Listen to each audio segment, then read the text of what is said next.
2.2 goes over solving inequalities using addition or subtraction. So when we do these inequalities and we solve them, we're solving them just like we would with equations, except now we have that inequality sign. When we do these, we are going to be solving the inequality as well as graphing it. So we are going to be using what we did in 2.1 with this lesson as well. For example 1, we are just solving and graphing each inequality. For A, they give us x minus 6 is greater than or equal to negative 10. We want to isolate the x. So that negative 6 is on the same side as x, so we're going to use the inverse operation to move it to the other side of that inequality sign. What we do on one side, we must do to the other side as well. So in order to move that 6 over, we're just going to add it to both sides. That x is not doing anything, so it drops down. And this is going to give us x is greater than or equal to negative 4. So this is our simplified inequality. In order to graph this, we're going to have a number line.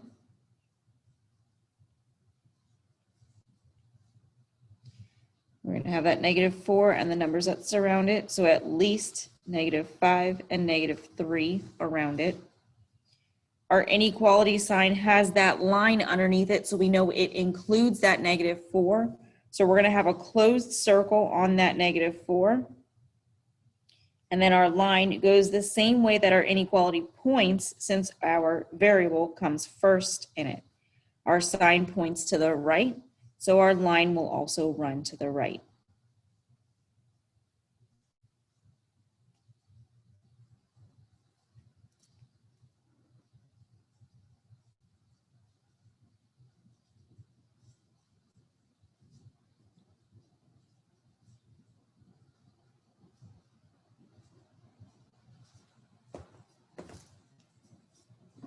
For example, B, we have B minus 2 is greater than negative 9. So again, we're just going to isolate that B. We're going to move that 2 over by using the inverse operation of subtraction. So we're going to add it to both sides. Since we add it to one side, we add it to the other. That B drops down. The 2's cancel out. So we have B is greater than negative 9 plus 7, which is negative 9 plus 2, which is negative 7. Our B is isolated. So we have B is greater than negative 7. In order to graph this, we are going to draw our number line. We want at least the 2 numbers that surround the negative 7 on the number line. So it's going to be negative 8 and negative 6. Our sign is just greater than. So because there is no line underneath that sign, we're going to have an open circle on that negative 7. Our inequality points to the right. Our variable comes first, so our line will also run to the right.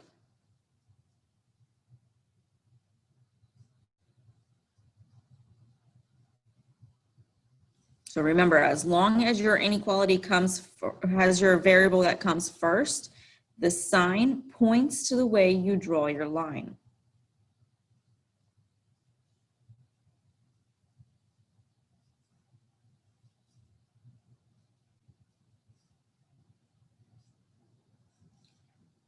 For C, they give us m minus 3 is less than or equal to 5. So we, again, are just going to use inverse operations to move that 3 over to the other side of that inequality. So we're going to add it to both sides. Those 3's will cancel. That m drops down. So m is less than or equal to 5 plus 3, which is 8.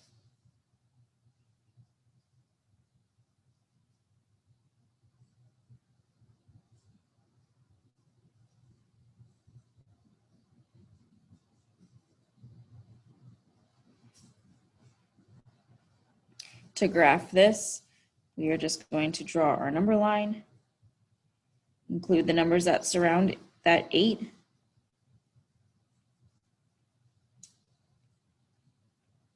So we're going to have that 7 and the 9. Our circle is going to be closed since there's a line underneath that inequality. So it includes that 8. And then our variable comes first in our inequality. Our sign points to the left. So our line is going to run to the left as well.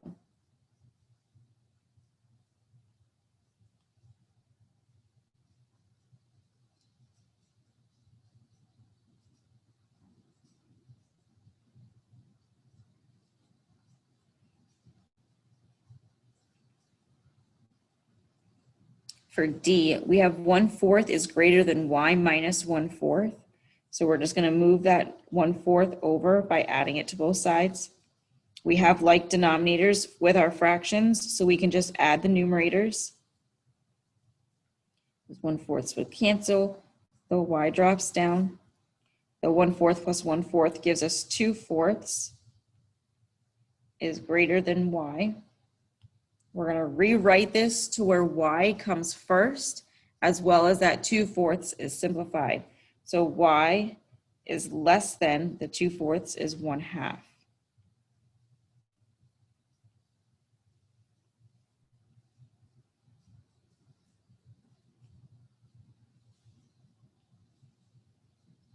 So on our number line, I'm going to do a 1, a line in between, and then that 2. The line in between the 1 and the 2 is 1/2. We're going to have an open circle on that 1/2 because there is no line underneath our inequality sign. And then our line is going to run to the left since our inequality sign points to the left and that y comes first. So again, you see that when I rewrote this, I made sure that my y comes first in it. So that way my inequality sign shows me the way to draw my line. You want to keep that inequality open to whatever term it originally was open to. So since it was originally open to the 2/4, it stays open to that 2/4, or when you simplify it, that 1/2.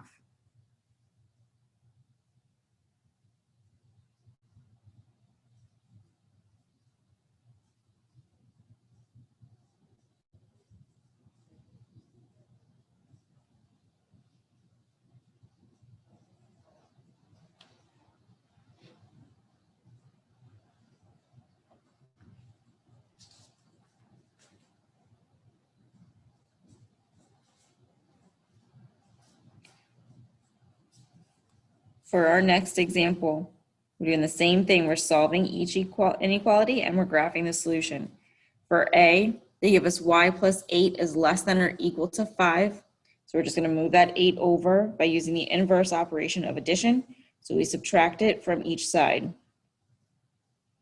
Again, that 8 cancels out. The y drops down.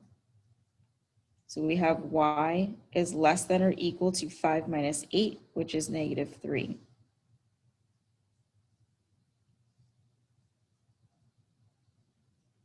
For these, we have one that's a less than or equal to.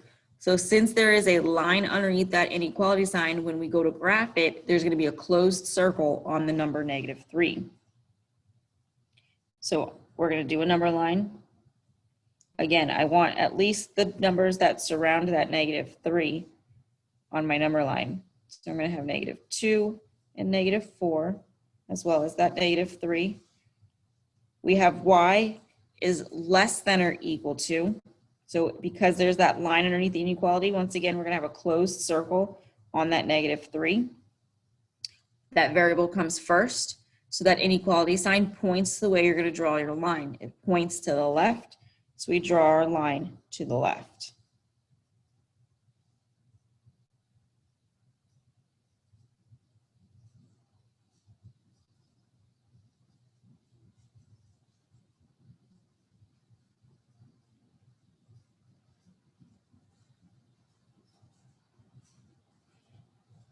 For B, we have -8 is less than 1.4 plus m.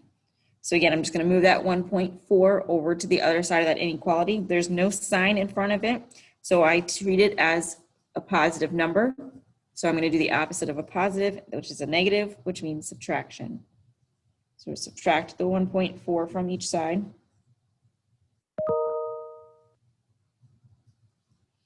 That m drops down. So we have m, that sign, and then negative 8 minus 1.4 is negative 9.4. Again, I want to rewrite this to where my variable comes first. My sign is open to the m, so it's going to stay open to m. So I'm going to have m is greater than negative 9.4.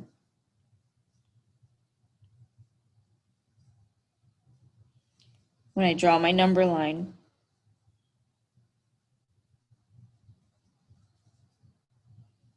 I'm going to do a negative 10 and a negative 9. The line in between the negative 10 and the negative 9 just represents negative 9.5. So I'm going to look at that inequality sign. I'm going to have an open I'm going to have an open circle since that inequality sign does not have a line underneath it, and it's going to be at negative 9.4. Negative 9.4 is about here, so I'm going to do an open circle on that part of the number line. If you wanted to identify that that is negative 9.4, you would just draw it or write that negative 9.4 right above that circle, and then draw your line. Your sign points to the right when your variable comes first, so your line is also going to run to the right.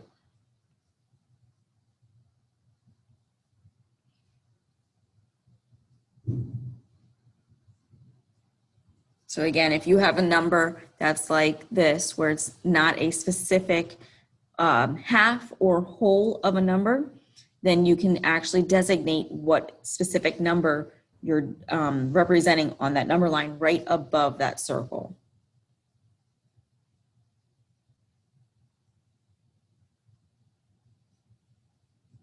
For example, C, we have k plus 5 is less than or equal to negative 3. So for this one, we're just going to move that 5 over by subtracting it from each side. The 5's cancel. We bring down that k. So k is less than or equal to negative 3 minus 5, which is negative 8.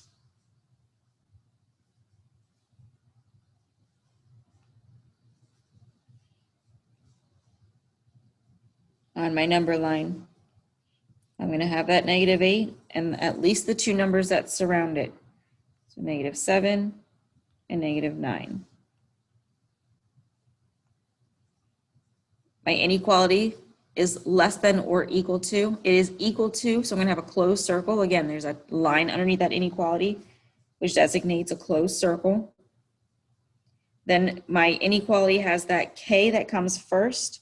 So I'm going to use the way that that inequality sign points to draw my line. It's going to run to the left since my inequality sign points to the left.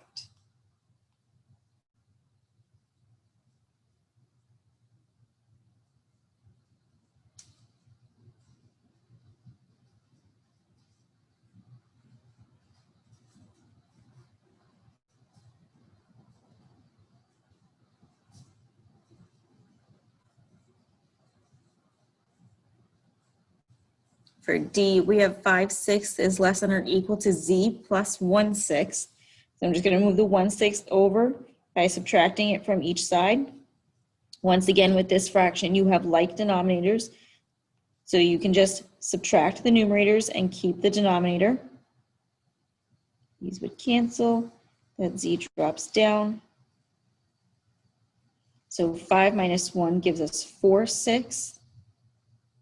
Is less than or equal to Z.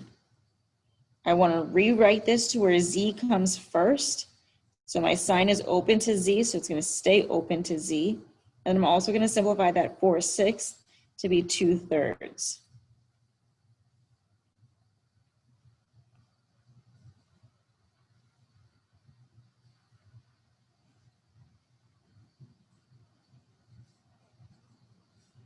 When I do this, I'm going to do a 0 and a 1.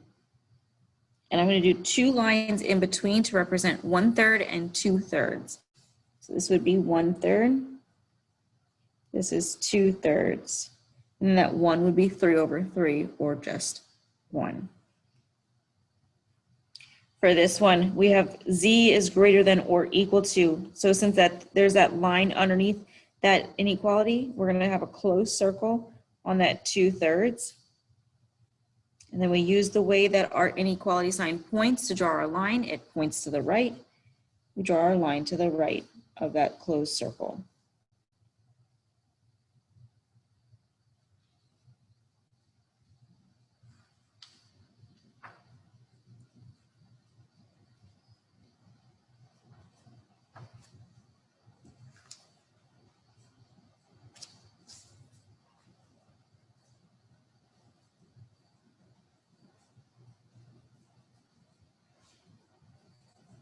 For E, we're given P plus 0.7 is greater than negative 2.3. So we're just going to move that 0.7 to the other side by subtracting it from each side.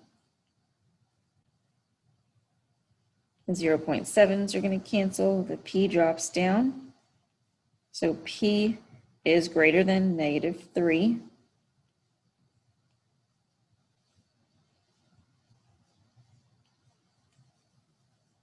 On our number line, we're going to have that negative 3 as well as the 2 numbers that surround it.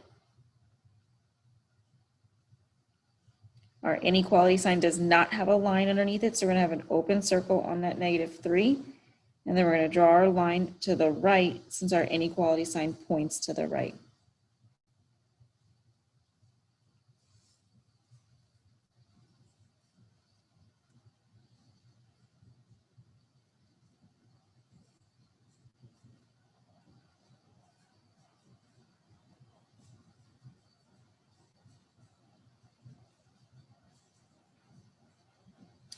For example 3, it tells us that a circuit overloads at 1800 watts of electricity. You plug a microwave oven that uses 1100 watts of electricity into the circuit. A says, write and solve an inequality that represents how many watts you can add to the circuit without overloading the circuit. So it tells you that when you do this, you're going to have that 1100 plus something has to be less than the 1800. So it overloads at the 1800, so it cannot equal the 1800. So it's just 1100 plus W or X is less than the 1800. It tells you in B, in addition to the microwave oven, which of the following appliances can you plug into the circuit at the same time without overloading the circuit? You have a clock, which is 50 watts, a blender, which is 300, a hot plate, which is 1200, and a toaster, which is 800. So if the microwave is 1100 and you don't want to go over the 1800, you just got to check these to figure out which ones will still keep you underneath the 1800. You can add the clock to it, you can add the blender to it, but you cannot add the hot plate or the toaster. If you added the toaster, it would be 1900, and that's over the 18, so that doesn't work. And then the 1200 is way over at 2300. And that, like I said, that's way over the 1800. So again, the clock and the blender you can add. You can even add both at the same time. For the example that's not done for us, it tells us that the microwave oven uses only 1000 watts of electricity. Does this allow you to have both the microwave oven and the toaster plugged into the circuit at the same time? So if you remember, it's 1000 in this case plus W has to be less than 1800. The toaster, we said, was 800. So we're going to plug that in for W. So 1000 plus 800 has to be less than 1800. The 1000 plus 800 is 1800, and 1800 is not less than 1800. So you cannot have both plugged in at the same time.